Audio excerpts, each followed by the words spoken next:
ఈ ఉదయమున నీవు ఎవ్వరినీ కలుసుకొనక ముందు ప్రభువును కలుసుకో. నీవు ఎవ్వరినీ చూడకముందు ప్రభువును చూడు. నీవు ఎవ్వరితో మాట్లాడకముందు ప్రభువుతో మాట్లాడు. నీవు దేనిని వెదకకముందు ఆయన రాజ్యమును నీతిని వెదకు.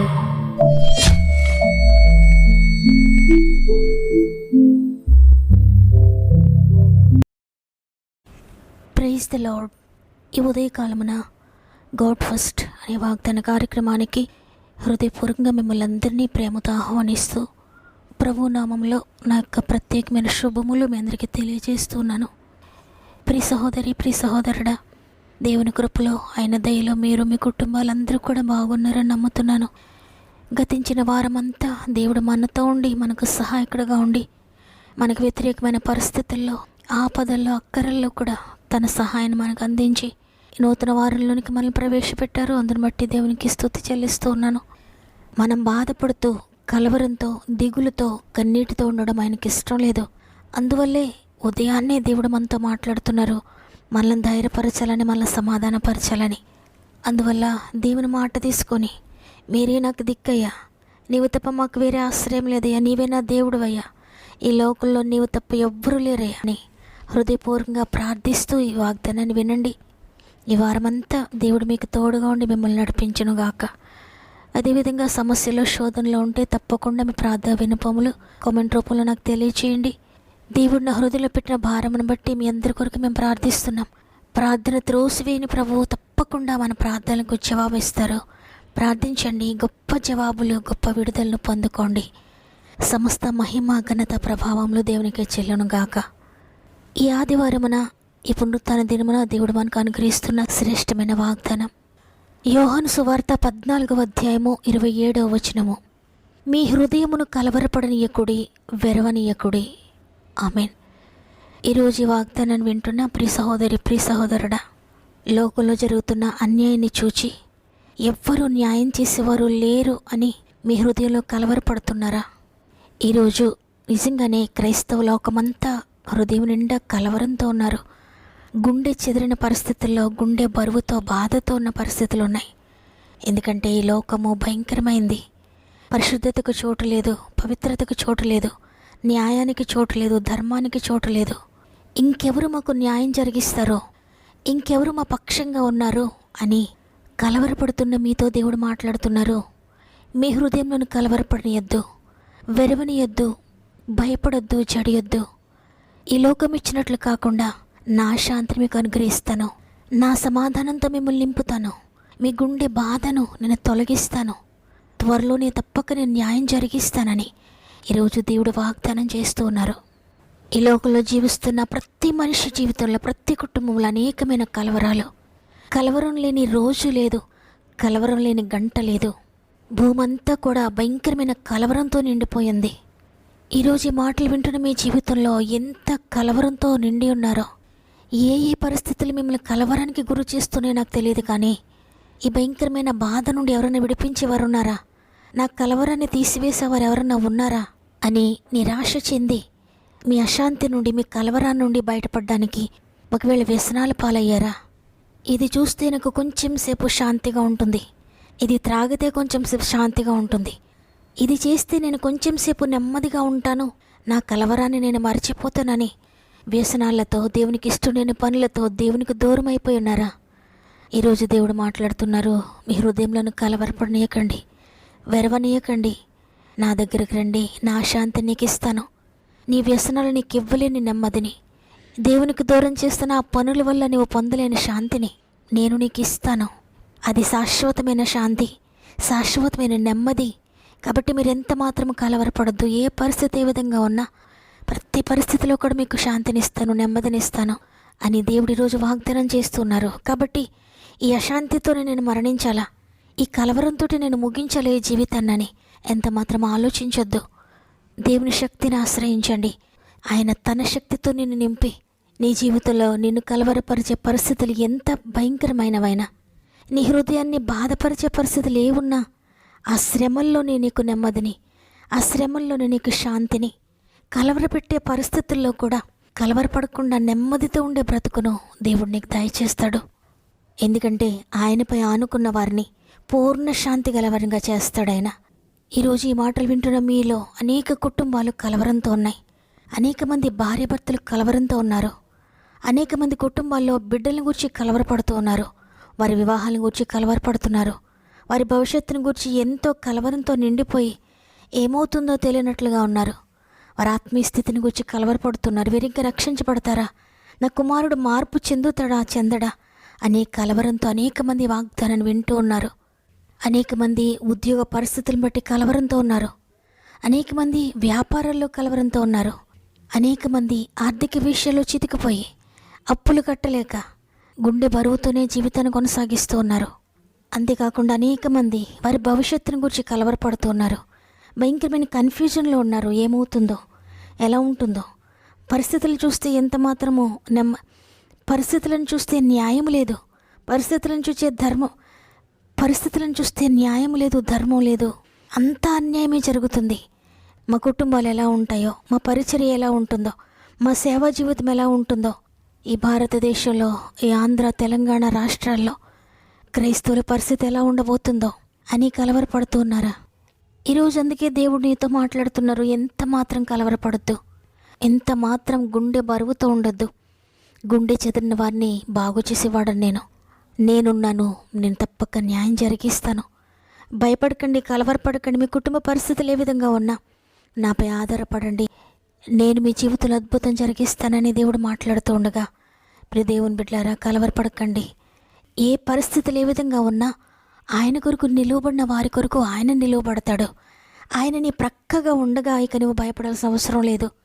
ఆయన నిన్ను బలపరుస్తాడు, ఆయన నిన్ను నడిపిస్తాడు. ప్రతి కలవరము, ప్రతి చింత, ప్రతి దుఃఖము, ప్రతి భారాన్ని ఆయన మోస్తాడు. నీకు గొప్ప నెమ్మదిని, శాంతిని దయచేస్తాడు. ఇంటిలోనూ ప్రశాంతత లేదు, ప్రశాంతంగా బయటకు వెళ్ళడానికి లేదు, ప్రశాంతంగా ఈ లోకంలో బ్రతకడానికి లేదు. భయంకరమైన మనుషుల మధ్యలో మేము బ్రతుకుతున్నామని కలవరపడద్దు. దేవుడు నీ పక్షంగా ఉన్నాడు. ఎవ్వరు విడిచినా, ఎవ్వరు మరిచినా, ఎవరు కాదన్నా ఆయన నిన్ను మరువడు, నిన్ను విడువడు, నిన్ను కాదండు. నువ్వు పడిపోయినా మరలా ఆయన దగ్గరికి వస్తే తప్పక నిన్ను చేర్చుకుంటాడు. కాబట్టి కలవరపడొద్దు, చెడియొద్దు, భయపడొద్దు, దిగులుతో ఉండొద్దు. మీ చింత యావత్తు ఆయన పైన వేయండి. ఎందుకంటే నీ చింత నీ ఒక్కడిదే కాదు, నీ ఒక్కదానిదే కాదు. ఎవరిపైనైతే నువ్వు ఆనుకున్నావో, ఎవరిపైనైతే నువ్వు ఆధారపడ్డావో ఆయన నిన్ను గురించి చింతిస్తున్నాడు. కాబట్టి నీ చింత యావత్తు ఆయన పైన వేయండి. మీ భారం యావత్తు ఆయన పైన వేయండి. మీ కలవరం యావత్తు ఆయన పైన వేయండి. మీ బాధ్యతలు, మీ భారాలు, మీ పనులు, మీరు చెయ్యలేనివి, మీకు అసాధ్యమైనవి అన్నీ కూడా ఆయనపై వేయండి. ప్రతిదాన్ని కూడా ఆయన మోస్తాడు. ఆయన చెప్పారు కదా, ప్రయాసపడి భారం మోసుకొంచిన సమస్త జనులారా నా యొద్దకు రండి, నేను మీకు విశ్రాంతినిస్తానని. కాబట్టి ఈ విశ్రాంతినిచ్చే ప్రభు దగ్గరికి రండి. ఆయన ఎప్పటికీ నేను చేయలేనన్నాడు. ఆయన ఎప్పటికీ నేను మొయ్యలేనన్నాడు. ఆయన ఎప్పటికీ నాకు అసాధ్యం అనడు. నాకు అసాధ్యమైంది ఏదైనా కలదా అని మాత్రమే అంటాడు. నా బాహు తక్కువైపోయిందా, నేను చెయ్యలేనా, ఇది నాకు అసాధ్యమా అని అంటాడు. కాబట్టి భయపడకండి. ప్రతిదీ చేయగలిగిన సర్వశక్తి కలిగిన దేవుని చేతులకు అప్పగించుకోండి. మీ ప్రతి పరిస్థితిని మార్చగలడు. మీ జీవితంలో అద్భుతాలు చేయగలడు. కాబట్టి వాగ్దానాన్ని విశ్వసించండి. విశ్వసించే వారు ఎప్పటికీ కూడా కలవరపడరు. ఎందుకంటే వారి విశ్వాసం వారిని నడిపిస్తుంది. నీతిమంతుడు విశ్వాసం మూలంగా బ్రతుకుతాడు. విశ్వసిస్తూ ఉన్నట్లయితే నీవు ఎప్పటికీ కలవరపడవు. నిన్ను కలవరపరచడానికి ఏ శత్రువుని ఎదుటికొచ్చినా, ఏ వ్యాధిని ఎదుటికొచ్చినా, ఏ బాధని ఎదుటికొచ్చినా, ఏ స్థితిని బట్టి కూడా నువ్వు కలవరపడవు. ఈరోజు మాటలు వింటున్న నీ జీవితంలో, నీ కుటుంబంలో నీవు పర్సనల్గా సమాధానం కోల్పోయి ఉన్నావా? నీ జీవితంలో సమాధానం ఇవ్వడానికి, నీ భర్తకు నీకు సమాధానం ఇవ్వడానికి, లేక నీ భార్యకు నీకు సమాధానం ఇవ్వడానికి, నీ పిల్లల జీవితంలో సమాధానం ఇవ్వడానికి, నీ ఆర్థిక పరిస్థితుల్లో నీకు సమాధానం ఇవ్వడానికి, నీ అనారోగ్య పరిస్థితుల్లో నీకు సమాధానం ఇవ్వడానికి, నీ ఉద్యోగంలో, నీ వ్యాపారంలో, నీ పనిపాట్లలో చేస్తున్న ప్రతి దానిలో నీకు సమాధానం ఇవ్వడానికి ఆయన సిద్ధంగా ఉన్నారు. నీవు ఆయనకు అవకాశం ఇస్తే నిన్ను శాంతితో, సమాధానంతో నింపపోతున్నాడు దేవుడు.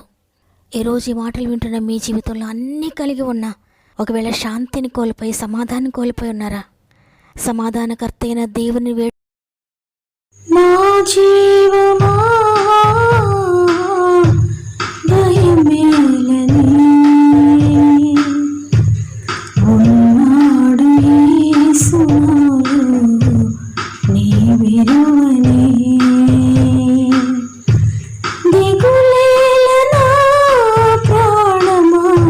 సంతసించుమా దిగులేల నా ప్రాణమా సంతసించుమా బలవంతుడు నా దేవుడు నా జీవమా భయమేలని ఉన్నాడు యేసు నాలో నీ విలువని లోకమంతా నశించినా ఇలలోని మనసులే గతించినా ఈ లోకమంతా గతించినా ఇలలోని మనసులే నశించినా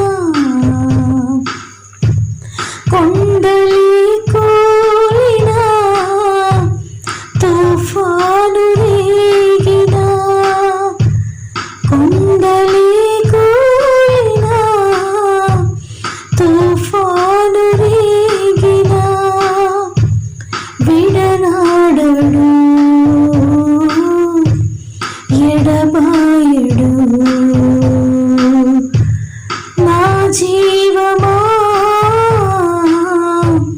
భయమేలని ఉన్నాడు యేసు నాలో నీ విలువని. ప్రేమగల తండ్రి, నీకు వందనాలు నాయనా. గతించిన వారమంతా మాకు తోడుగా ఉండి ఈ నూతన వారాన్ని మాకు దయచేసినందుకు నీకు వందనాలు. ఈరోజు ఎంతమంది అశాంతితో ఉండి ప్రార్థిస్తూ ఉన్నారో, ఎంతమంది శాంతి లేక మోకరించారో తండ్రి, ఎన్ని కుటుంబాల్లో బాధతో ఉన్నారో ప్రతి కుటుంబంలో అడుగుపెట్టండి అయ్యా. ప్రతి జీవితాన్ని మీ స్వాధీనం చేసుకోండి పరిశుద్ధాత్ముడా.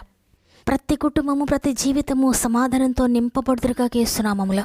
ఏ కలవరము, ఏ చింత వారిని వేధిస్తూ ఉందో అది ఎన్ని సంవత్సరాల నుండి ఉన్నా ఈరోజు గొప్ప నెమ్మదితో నింపుతున్నందుకు వందనాలు. గొప్ప శాంతితో మీరు నింపుతున్నందుకు వందనాలు తండ్రి. మరి ముఖ్యంగా తండ్రి, అనేక మంది బిడ్డలు వారి ప్రార్థన అవసరతలు మాకు తెలియజేస్తున్నారు. ప్రతి ఒక్కొక్కరిని నీ చేతుల్లో పెడుతున్నాను. ప్రతి జీవితాన్ని బాగు చేయండి నైనా. మరి ఏ విషయాన్ని గురించి కలవరపడుతున్నారో, ఏ విషయాన్ని గురించి బాధపడుతున్నారో, ఏది వారిని కృంగదీస్తూ ఉందో, ఏ పరిస్థితిని బట్టి వారు కుమిలిపోతున్నారో ప్రతి పరిస్థితిని మార్చండి తండ్రి. మీకు అధికారం ఉంది, మీకు శక్తి ఉంది, మీరు సమర్థుడవు. ప్రతి జీవితంలో కూడా అద్భుతాలు చేయండి. ప్రతి కామెంట్ను యేసు రక్తానికి అప్పగిస్తున్నా. ప్రతి ఒక్కొక్కరిని నీ చేతులకు అప్పగిస్తున్నానయ్యా. మీరు పూనుకోండి, మీరు కార్యం ప్రారంభించండి. మీరు కార్యం చేయక త్రిప్పివేసి వారు ఎవ్వరూ లేరు తండ్రి. మీరు తప్పకుండా ప్రతి జీవితంలో కార్యం జరిగిస్తున్నారు నమ్ముతున్నాను. ప్రత్యేకంగా గర్భంతోని బిడ్డలందరినీ చేతులు పెడుతున్నాను తండ్రి. 9 నెలలు మీరు తోడుగా ఉండి సేఫ్ డెలివరీస్ దయచేయండి. ఈరోజు పుట్టినరోజులు, పెండ్లి రోజులు జరుపుకుంటున్న వారిని కూడా జ్ఞాపకం చేసుకోండి తండ్రి. నూతన సంవత్సరం అంతా మీరు తోడుగా ఉండండి. ఇదే మనం ప్రారంభిస్తూ ఉండగా ఈరోజంతా మా ఆత్మీయ కుటుంబానికి తోడుగా ఉండి చేపట్టి నడిపిస్తారని యేసయ్య పరిశుద్ధమైన నామములు అడిగి వేడుకుంటున్నాను తండ్రి. ఆమెన్. ఈరోజు ఈ వాగ్దానాన్ని విన్నా ప్రియ చెల్లి, ప్రియ తమ్ముడు, కలవరంతో ఉన్నారా, బాధతో ఉన్నారా, చింతతో ఉన్నారా? ఈ వాగ్దానం మీ కొరకే, దేవుడు మీ కొరకే ఈ వాగ్దానాన్ని సిద్ధపరిచారు కదా. కాబట్టి భయపడొద్దు, కలవరపడొద్దు. విశ్వసించండి, దేవుని వాగ్దానం రిసీవ్ చేసుకోండి. ఈ మాటల ద్వారా నేను బలపరచబడ్డానన్న వారందరూ తప్పకుండా ఆమెనని హృదయపూర్వకంగా చెప్పండి. కామెంట్ చేయండి, లైక్ చేయడం, షేర్ చేయడం మర్చిపోకండి. దేవుడు మిమ్మల్ని, మీ కుటుంబాలను అత్యధికంగా ఆశీర్వదించి దీవించునుగాక.